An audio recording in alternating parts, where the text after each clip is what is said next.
Hi, I'm FRASE from FRASE BRI. We haven't really been doing that much. I've been kind of in my bedroom working on what was going to be an album, but the album, like, it was so restrictive for me to think of all my songs in an album, because it's just like 3 minutes, then next song 3 minutes, and it's just been so tiring trying to do a whole album's worth of 3-minute songs. So I've got an album's worth of material and I don't want to release it as an album, so I've got all these tracks that are like 3 minutes and that, like, I want to do something with them, but they're just sitting on my computer, mostly finished. They've been mostly finished for probably 2 years since I got a grant to do an album. So now I really want to turn that around, and I could so do with the lemonade. Sorry, totally wrong. An album seems so tired. I don't want anyone to listen to a whole album. Like, our sets generally are under 30 minutes. And I think I would just like be labouring the same ideas over and over. So I like the idea of, like, I mean, we're in a kind of, like, everything's digital download. You only download one track. So I would only prefer someone listen to one track of ours, and that's totally enough for me. I don't need the, I don't know, it just seems so old and tired, like an album. So I think this album's going to become a heap of either digital singles, which you can do, like, you know, like maybe that Bandcamp thing, I don't know.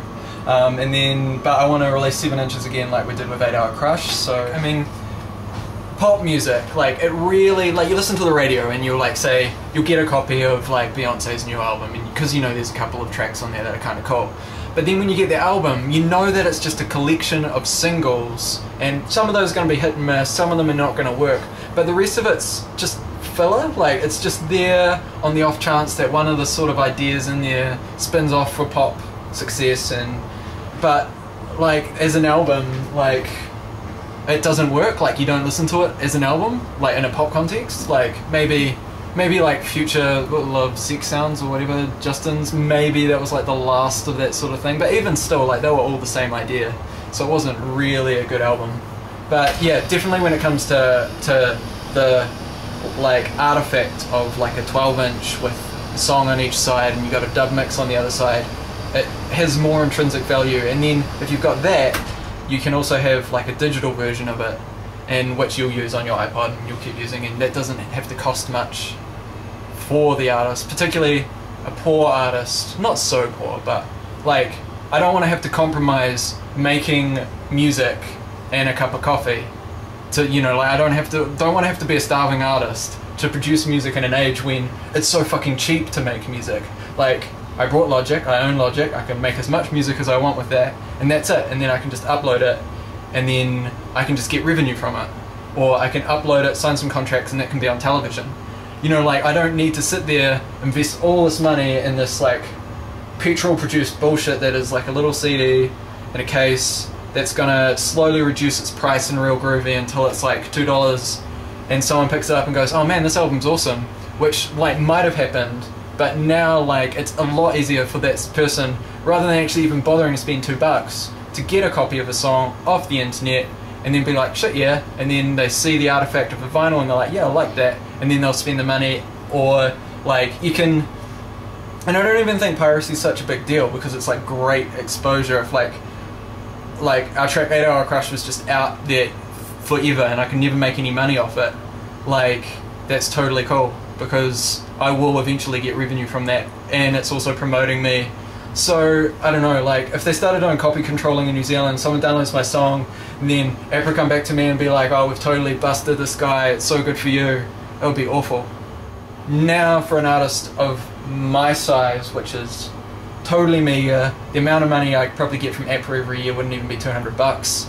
Like, so there was that email from the head, or is it the director of APRA, talking on my behalf about how the Section 92A would, like, protect me as an artist, which I was personally really irked by, because like, if someone was to download my track and they just downloaded it, I don't care where they got it from, I don't care if they managed to rip it from MySpace, I seriously doubt anyone's got a torrent of any of our tracks out there, but that's not the point. If they were, I would feel totally fine with that, because, like, that's giving people access to my music that generally wouldn't have access to it. So I did read it, it was heavy, but I read it, and I didn't feel like it was defined well enough to protect the individuals who might download my music on the off chance that they'd like it, which is totally all-round awesome for us as a small band. So I feel like they're really only protecting, like, I don't know, I don't even know who they're really protecting from this downloading of music, because I feel that, like, once you sell a CD X amount of times at the warehouse, you've hit market saturation anyway, so anyone who's downloading your music probably wasn't going to go out and buy it, and if they did download it and they were maybe, you know, like on the fence about buying it, and they haven't, it's probably because the CD sucks or it's not good enough to buy. And you can have that same experience listening to the radio, watching a clip on YouTube. I mean, it's just the culture now that if we like it, we source it. Where like previously you'd be at a record store and you'd be like, hey, what's good? And they'll be like, oh yeah, you need to check out the CD. That doesn't exist now, because like you hear a name, you go online, you Wikipedia it, you Google it, you find the clip on YouTube, and you go, yeah, no, I do like this band.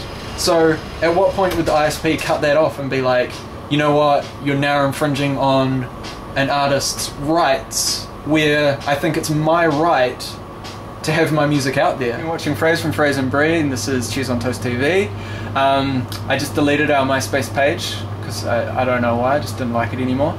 But you can probably search us under Facebook. I don't understand how that really works, but if you go Phrase Bri, and there's some tracks up there, and like hopefully they'll be available on 7-inch soon. So you can email me and I'll probably send you one, or probably just send you an MP3 and you can have it. And maybe you could come to a show and pay on the door sometime. That'd be cool too.